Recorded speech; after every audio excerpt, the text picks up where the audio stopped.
What's up, brand builder? Stephen Hurahan here at BrandMasterAcademy.com, and in this video you're going to learn what brand architecture is so you can leverage this brand strategy to provide the structure that will support your brand growth.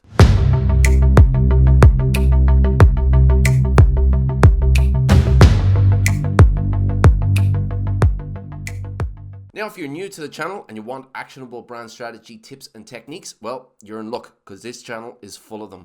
But also hit that subscribe button and hit the notification bell as well, and it'll let you know when we've got new videos coming out. Now, the term brand architecture sounds very corporate, and I remember when I was learning about brand strategy, I saw this term come up time and again, and I avoided learning what it was because I really didn't think that it applied to me. I was helping smaller businesses with their brand strategies, and I believed that brand architecture was something for the top 0.001% of all brands, really the giant brands with 400 sub-brands under their belt. But when I did take the time to learn about it, I understood a little bit more about how that could be applied to small business as well. And when you think about the word architecture, it's just another word for structure. So when you think of brand architecture, it's just brand structure, and it doesn't just apply to brands with multiple sub-brands.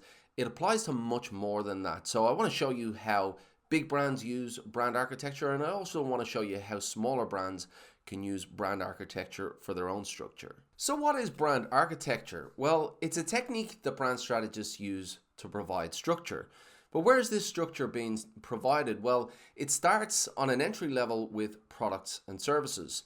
Moving up from there, you'll have divisions and sectors. And moving up from there, again, you'll have entire companies. So how does this play out in the real world? Well, let's imagine for a second that you own a small business. Now, let's say that you provide services, and over time, your business grows, and therefore your services grow as well. You start to offer more services. Now, if you continue to grow from that point and you have multiple services, you might decide to break those services up into separate divisions.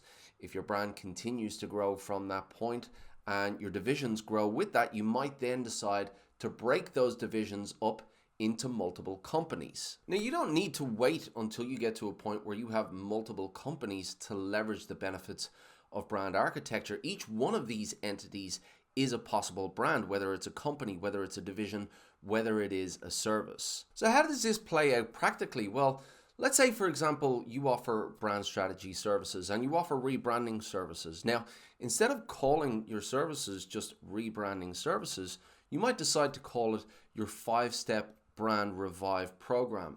Now, in this case, what you've done is you've branded a service, and in doing that, you've already raised the value perception in the mind of your audience because it's branded as its own product. It's got its own brand, it's got its own message, it's got its own specific audience, and it's going to build its own brand equity as well. Now, let's say you go on and you continue to grow, and then you decide that you want separate divisions. You want to have a separate strategy division, and you want to have a separate design division, and you brand those separately as well. Well, again, each one of those divisions is going to start to earn its own brand equity.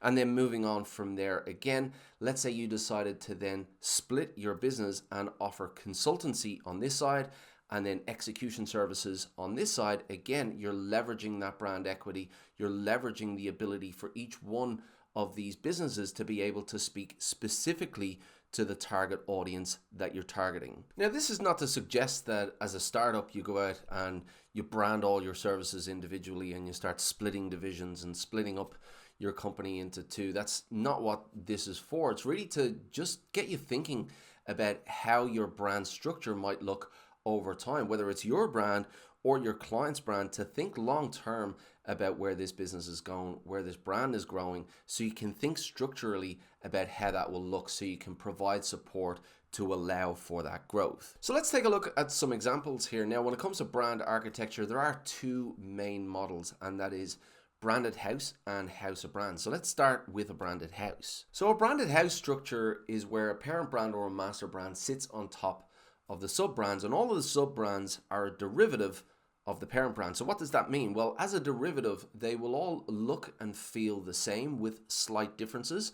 they'll all share the parent brand name, but they will have a sub name. So an example of this would be Apple. So with Apple, you have Apple sitting at the top as the master brand, and underneath you have the iPhone, you have the iMac, you have the MacBook Pro, you have the iWatch. All of these are sub brands, but they all leverage the brand equity of the master brand that is Apple. Another example of a branded house is FedEx. So with FedEx, you have the parent brand or the master brand sitting on top, and underneath with the sub brands you have FedEx Ground, FedEx Express, FedEx Freight, and all of these are specifically targeting a segment of the target market that FedEx has, but they're being more relevant to that specific segment. So you can see the benefit playing out here with the FedEx example. Then you have the house of brands. So the house of brands structure is where the parent brand sits on top, and all of the sub brands are completely independent of the parent brand. So they're all positioned completely differently. They're all positioned independently, and they have their own look and feel. They have their own brand identity, and they all speak to their own specific target audience in a very specific way. So this structure allows the parent brand to target a really, really broad audience, because each one of the sub brands can be so specific in their targeting, in their messaging, and in their positioning as well. Now, one of the most well-renowned examples of a house of brands is Unilever. Now, although Unilever, if you're in the branding space, you know who they are, but most consumers don't know who Unilever is. They don't hear that brand name because it's not a consumer brand. Yes, consumers will know the sub brands. They'll know Dove, they'll know Lynx or Axe, they'll know Flora, or they'll know Ben & Jerry's ice cream. All of these sub brands have their own specific target audience. They position themselves specifically to that target audience, and their messaging is specific. So all of these sub brands are completely independent, and as a consumer, you don't see the relationship that these sub brands have with their parent brand. And for most consumers, they don't even know that that parent brand exists. And that is part of the magic behind a house of brand structure, is that it allows this parent brand to sit on top, have all of these sub brands, and each one of these sub brands can go position themselves specifically to a target audience and has no public relationship really with the parent brand. Now, I know the examples that I've just given plays into the idea that brand architecture really is for the giant brands of the world, but going back to the earlier examples, it allows you to really think about the structure of your own brand that you're building, or the structure of your clients' brands.